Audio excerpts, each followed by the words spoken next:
So I mentioned in my HCM Pro Destroy Gun video that I don't have many HCM Pros, but I do have the full Season 1 Gundams from Gundam 00, like the Kyrios, which is pretty cool. Very thin. I don't know why I didn't, for some reason I didn't think it would be so thin.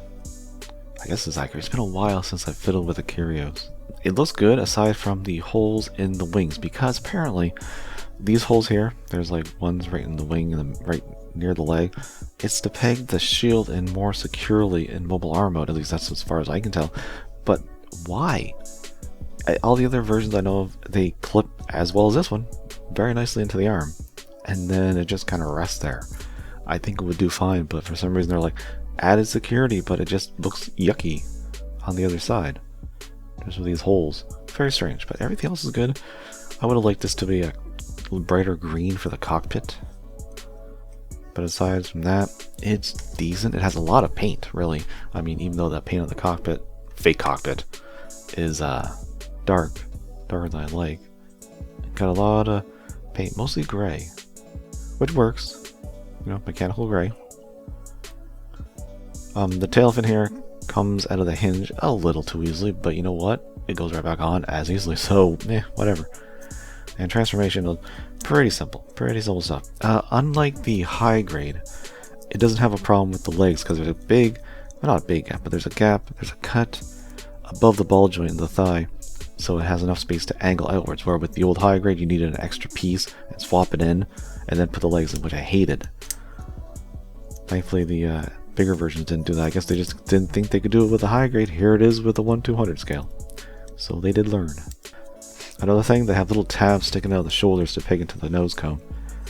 Something else they don't really need. I do like the little peg here to peg the tail fin and the nose cone together. That helps. But these are just little tabs sticking out. They're not huge, but they didn't need them. Unlike the grooves in the thighs, which you don't see, and they help with the transformation. These, I think the friction would have been fine. I don't know. I would put the tail, actually I would put the tabs in the nose cone and then left these little grooves to slide in.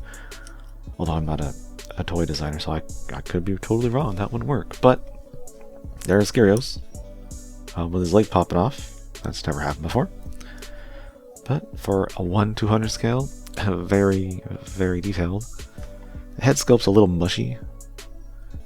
A little mushy. They do give you an extra V-fin. This is actually the soft one. I like the soft ones because transformation especially. But you get... I actually have all these things still in their bags. Let me zoom out here. I don't know why, I just never talk about it. But you got the beam sabers, which actually clip inside the skirts. Right inside there. Even gray underneath, that's pretty cool. And you got the hard V-fin. And then you got open hinge, you got a stand for the actual base, and then the stand connector for mobile arm mode if you want to have like that, and to activate a beam saber. So nice array of accessories for your Kyrios. And because of the added transformable pieces like joints, posability is pretty decent.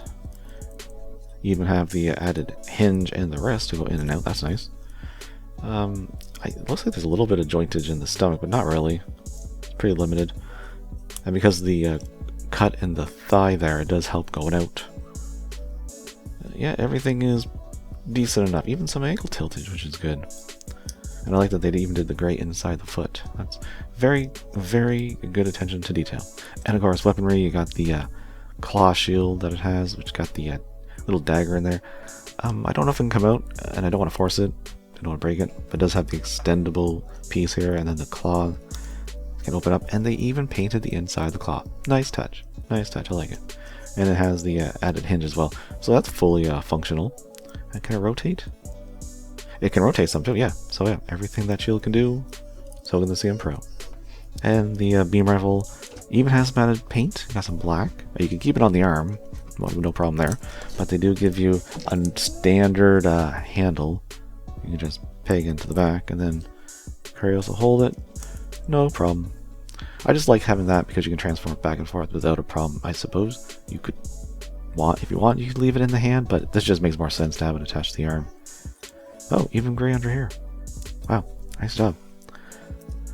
So yeah, it's a pretty decent little figure, and I do mean little, because I mean 1/200 scale. Closest normal one I have would be the Zoart Heavy. So yeah, height 144, 1/200. Yep, nice. I'm definitely gonna look at the other ones too, because I have all 4, like I said, and so far it's been a while since I looked at these, like a long time. So yeah, I'm really liking this one, and I'm sure I'll like the other ones.